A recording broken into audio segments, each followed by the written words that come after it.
Dustbins కార్యక్రమం అయిపోయింది. పారిశుద్ధ్య పనిముట్లు ఇస్తూ ఉన్నాం. అవి కూడా ఇంకా కొరవ కూడా ఇస్తాం కూడా. చాలా మంది దాతలు కూడా ముందుకు వచ్చారు. మన లేటెస్ట్ ఏంటంటే ఆర్ఓ ప్లాంట్ మంచినీళ్లు ఏదైతే ఉన్నాయో స్వచ్ఛమైన మంచినీళ్లు ఇవ్వాలా. ఈ స్వచ్ఛమైన మంచినీళ్లు అనేటువంటిది తొలి దశలో ఒక 8 దగ్గరల 4 జిల్లాల్లో 8 దగ్గరల ముందు ఇవ్వడానికి కోసంగా నిన్ననే ఒక సంకల్పం తీసుకున్నాం. డోనార్ కూడా ముందుకు వచ్చాడు. దానికి కావాల్సిన ఎస్టిమేషన్స్ అన్ని పంపించాం. టెక్నికల్ గా కూడా చీఫ్ ఇంజనీర్ దగ్గరికి పంపించాం. అదంతా ఓకే చేస్తే అతి త్వరలో ఆర్ఓ ప్లాంట్లు ఉంటాయి.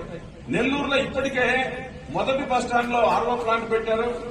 ఆ బాలాజీ చౌదరి అని చెప్పేసి బిక్సీ వాళ్ళు, మెడికవర్ వాళ్ళు మన పొట్టి శ్రీరాములు బస్టాండ్ లో పెట్టారు. అదే రకంగా కావల్లో కొంతమంది మిత్రులు అక్కడ కూడా లయన్స్ క్లబ్ వాళ్ళు పెడుతున్నారు. రేపు నెక్స్ట్ తరగతి రాపూరు, అదే రకంగా మన ఉదయగిరిలో కూడా 500 లీటర్ల లెక్క వాటర్ ప్లాంట్ శాంక్షన్ అవుతా ఉంది. ఆ రకంగా మనం ఏదైతే అవసరం